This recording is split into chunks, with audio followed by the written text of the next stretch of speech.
За само 2 бесплатни дена Штипската бања ја посетиле околу 250 пензионери. Толку капачи од трето доба се регистрирани во 2 последователни вторници, откако е донесена одлуката тоа да биде ден за бесплатно користење на услугите на кежовица за пензионерите.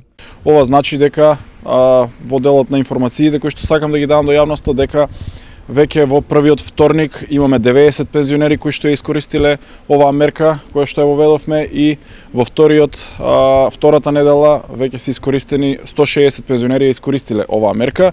Денеска продолжува да се користи бањата од страна на пензионерите и очекувам во наредниот период се повеќе се користи, бидејќи знаеме дека ова е лековита вода и дека ќе им помогне на нашите пензионери од општина Штип. Голем број на пензионери во Штипската бања имаше и денеска. Како што направите, да биде още подобро. Да ваѓаме редовно. Дома ние име купатело, ние када ништо. И кој е без пари пак си да ваѓаме. Па убаво. Не беше онака скапа, али добро е.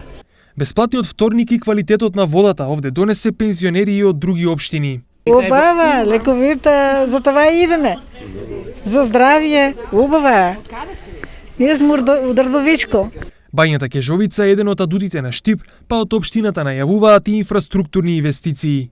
Се работи техничка документација за реконструкција на кровната површина и за внатрешно реновирање на овие објекти кои што ги имаме овде, но ќе се обидеме да најдеме средства од европските фондови, да дел од средствата ни помогнат за да можеме побрзо и поквалитетно да реализираме, заради тоа што сепак ова е потребно за граѓаните на општина Штип. Доколку не обезбедиме средства, ќе одиме со општински пари.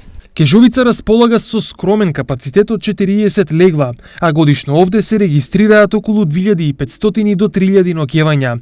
Водата е со температура од 62 степени на изворот, исклучително поволна за лекување на костозглобни проблеми. Сепак за целосно искористување на потенцијалите на водата неопходни се поголеми инвестиции. Иако Штип со децении наназад најавува изградба на современ спа центар во овој дел на градот, досега такво нешто не е направено.